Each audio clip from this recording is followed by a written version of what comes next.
Hey, what's up everybody, PushdaButtons here, and today I don't know from where I'm gonna start the video. After watching the OB64 patch preview, I was so freaking speechless. I mean, God, are all the Hi-Res developers smoking weeds all day? If Hi-Res decides to make this patch come to the original one, then it's gonna be a freaking GG for Paladins. Let's break it down everything from foot to toe, and I'm gonna be as much freaking honest as I can. Plus, we'll show you the most biggest reason why this system should never make it to the original one. If you haven't known this already, the card system for Paladins will be changed and the new system will take its place, where you'll be able to get all the cards for free, including all the champions legendaries. So that's cool, right? Wrong, because you'll be getting the cards for free of course, but all of them will start from level 1, and you'll have to level them up by getting duplicates of the same cards. Only then you'll be able to upgrade your cards to level 5. Previously, the max level of a card was level 4. Now you might be thinking, hey, I'm gonna grind up to level 5, what's the big deal? Well, brace yourself, cause now comes in the trash part of this new system. If you open up a chest, you'll get 4 types of cards: common, rare, epic, and legendary. And what's gonna happen is that you need a certain amount of cards to level them up. For common cards, you'll be needing 3 duplicates to get it to level 2, 7 duplicates to get it to level 3, 14 duplicates to get it to level 4, and 8 freaking teen to get it to level 5. And that's for only one common card for only one champion. A single champion contains 8 common cards, and there are 34 champions in the realm, meaning there are 272 common cards for all of them. You'll be needing in sum total of 1428 duplicate cards to max out everyone's common cards. Now that's just a simple mathematics for common cards. Now there are rare, epic, and legendary cards in which you also need to set your mind to get them. And the worst part is, you'll obviously be opening chests with regular keys, but you won't get a single fucking legendary card, and that's what I guarantee you. That's how the RNG system works. I bought like 40 chests on the PTS, opened them up with the regular keys, and after opening 40 chests, I got like only one fucking legendary card, which is this. And of course, I'm not a Drogos player, so it means this card actually has no value to me. So back to the topic, it'll take literally forever for you to grind those cards, meaning you'll get tired and will be forced to buy crystals, and with them you'll start getting cards quicker, which is Battlefront's history repeating himself. Now here comes the funky part, assuming you're rich as fuck. So you're gonna buy cards using crystals, but guess what, Hi-Res already thought of how to make you bankrupt.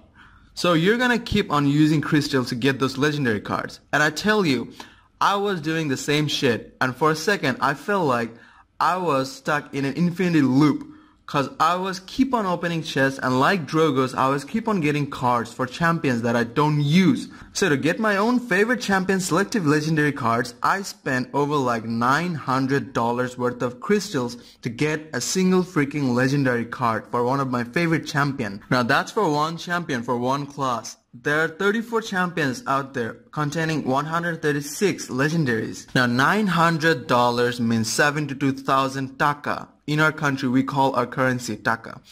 For an underdeveloped country like mine, 72k taka is actually an yearly income of a general family here, and a family plans to run themselves throughout the year with this amount of earning. So needless to say, this game will get banned in many countries because of this gambling they started with the game-loving people. Number 2, the casual is being replaced by quick play. Okay, now that's another horseshit, cause in casuals, players will walk in with a 25 points loadout, and those who are grinding, trying their best to level up their cards, will be forced to kneel down because they won't stand a chance against players who already had maxed out all of their cards and legendaries. Oh, a good news they say, that you'll be getting the cards set to level 3 if you already have them. Well, what happens if I start playing Paladins today? All my freaking champions are locked, as well as their cards. Will I survive in this new fucking casual mood? Huh? I don't want to play with bots, cause eventually no one loves to fight with something in which they know it is designed to make you win. Alright, keeping that aside, this is the biggest thing no one is talking about. After Rank 2.0 announcement, and when it finally came in, all the new players who doesn't even know jack shit about making decks, picking the right counter champion, playing in a proper team-based way, got themselves involved in the competitive mode. Cause you can get there only by playing a few hours, leveling up 2 or 3 your main champions, and get your own player level to 15, and boom, you're ready for competitive. You don't know jack shit about gaming tactics, you don't know jack shit about players class, and most importantly, you don't even know how to buy items, and yet you still got an approval to play competitive. Now that's okay, cause you'll get matched up with the same level of your own players, so nothing to worry about. That's what Hi-Rez said, right? Then what the fuck is this? Even till this patch, the matchmaking system is so fucking broken that people suffers it from every single day, and Hi-Rez literally doesn't give a shit about fixing it, even though they said they fixed it. Putting that aside, the new competitive mode, which is some people are saying rank 3.0, is gonna be a place where you'll walk into the match with a .15 loadout. And it's the same for everybody. Whether you start playing Paladins today or whether you have somehow managed to level up all of your champions cards to level 5, you'll still get them all set up to level 3 in competitive. Now that seems fair and even, but do you know that 70% of the Paladin players don't wanna play fucking competitive? Cause it's filled with bugs, salty players, insane level of toxicity makes them want to stay away from competitive. And since the new quick play is gonna be replacing casuals and players will have a huge infinite loop of grinding, the players will be forced to play competitive for expecting a fair fight. Obviously it's logical, you don't want to fight with somebody who has all the cards maxed out and your loadout and champion's DPS is nowhere near theirs. So you'll obviously go for competitive in expecting for a fair and an even fight. But that's gonna be even more fucked up, cause the players who don't wanna play competitive will get themselves forced to play competitive. And it means more noobs, more unranked players, more losses, more toxicity, and more harassment will happen in the fucking competitive. Now how on earth this sounded like a good idea, Hi-Rez? I mean, don't you want us to play this game at peace or not? So moral of the story, casual is getting butt fucked. You won't be able to play or practice stuff there.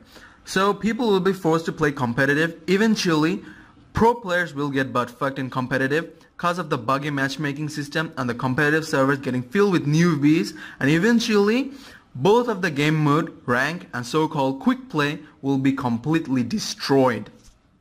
Number 3. Mobility and other stuffs are nerfed once again, and this time it is for all 34 of the champions because the cards will be set to level 3 in rank, meaning all the champions are getting nerfed, whether you like it or not. So technically a lot of champions will feel extremely uncomfortable to play, meaning you'll struggle even more in rank. So in the end, struggling, harassment and pressure is everywhere.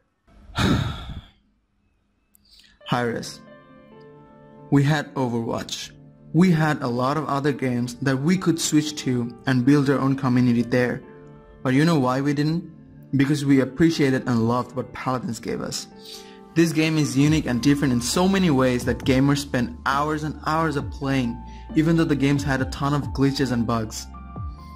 This game ranks number 25 in Steam chart, and also it's standing higher than Call of Duty World War II, a massive gaming franchise and also fully released game, but a beta game like Paladins took over its place and scored even more than it standing in a higher platform than Call of Duty World War II. Not only that, it's also ahead of Assassin's Creed Origins, Borderlands 2, Dark Souls 3 and a lot of other famous games. So, if you kick us in the face like this, Hi-Rez, even though all the love and respect we have for you and your gaming industry, then truly, this will be the downfall of your journey. So please don't make your game a joke, and don't represent yourself as a joke. We have nothing but love and respect for you all. Don't make me quit this game. I'm sure hundreds and thousands of people are watching this and feeling the same way. It's a scar you'll never be able to heal from. It'll be there forever.